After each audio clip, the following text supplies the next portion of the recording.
I was thinking about this Bible verse, and as I was reading it, I was thinking about how this one verse can change a lot of people's finances if they really apply it to their life. And the Bible verse that I'm speaking of, it is 1 Timothy chapter 6, starting at verse 6.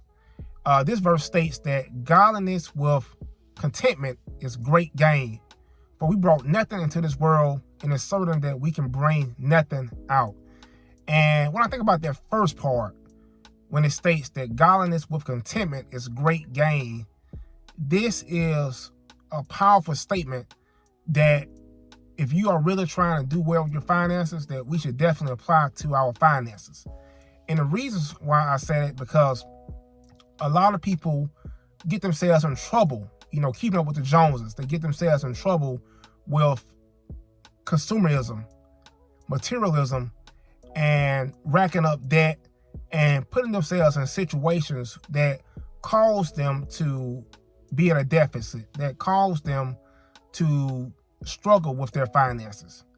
Because if you look at the stats, you see a lot of things going on. You see, credit card debt is at all-time highs.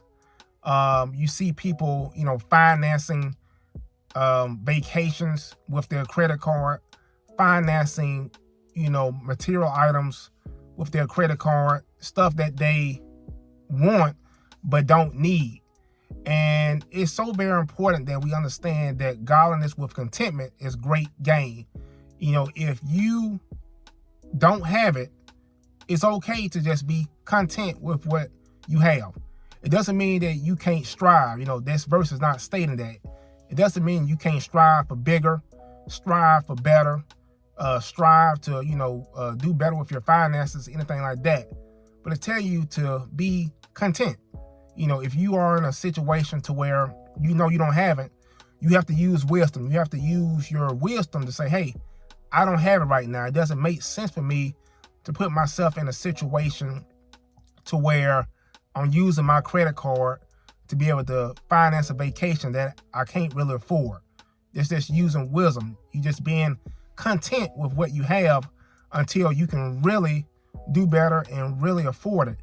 A second thing I thought about is a lot of times as people, gain more money, you may get an increase on your job, you may get an increase in your business. A lot of times that lifestyle creep goes up as well, where people upgrade everything. When you get that big bonus or that big raise, whether it's your job or business, a lot of people upgrade as far as their things they have. You upgrade their house, they upgrade their car, upgrade things around the house. So it's nothing wrong with that per se, but you have to make sure that you're using wisdom with that as well. If you want a bigger car, bigger house, you don't necessarily have to get it just because you get a raise. You can kind of plan for it, maybe save money for it to be able to really afford it and put yourself in a situation to where it's not going to hurt you.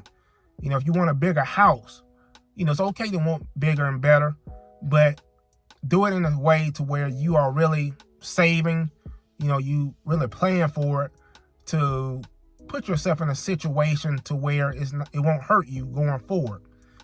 Because when you get that lifestyle creep and you get that raise, and then you automatically update everything, you upgrade everything, it's like that raise, that increase in your life never happened.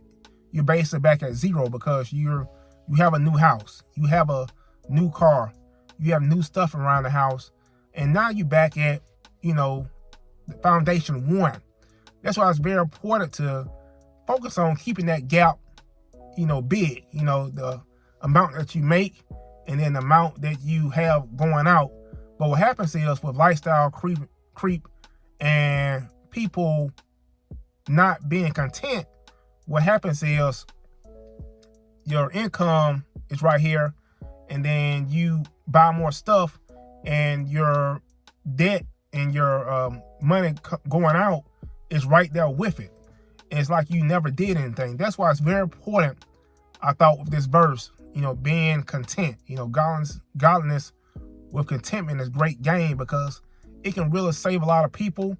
just that simple thing can really keep people in a better financial situation if they don't keep up with the Joneses, don't keep up with what's going on in the world, and just stick with what meets their needs instead of, being like everyone else. Because we are in a world where you are, constantly being sold to. When you, go to the store, when you look online, when you look on TV, you are constantly being sold to. So it's very important to put yourself in a situation to where you're not fazed by those things, and to where you really have a game plan, and to where you are really not focused on the world, but focused on your finances and making wise decisions to really be able to keep your finances in order and not keep up with the Joneses. Because I believe that this is a major piece, being content with what you have, and this can really save a lot of heartache and really keep a person in a good situation financially if they follow this motto. So I just want to share it with you guys. I thought this is a powerful verse that can really be beneficial.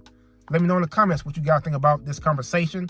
And if you can, hit that like button, subscribe, and share this video with someone who needs to hear this message. I appreciate you guys tuning in. I'll talk to you guys soon. Peace.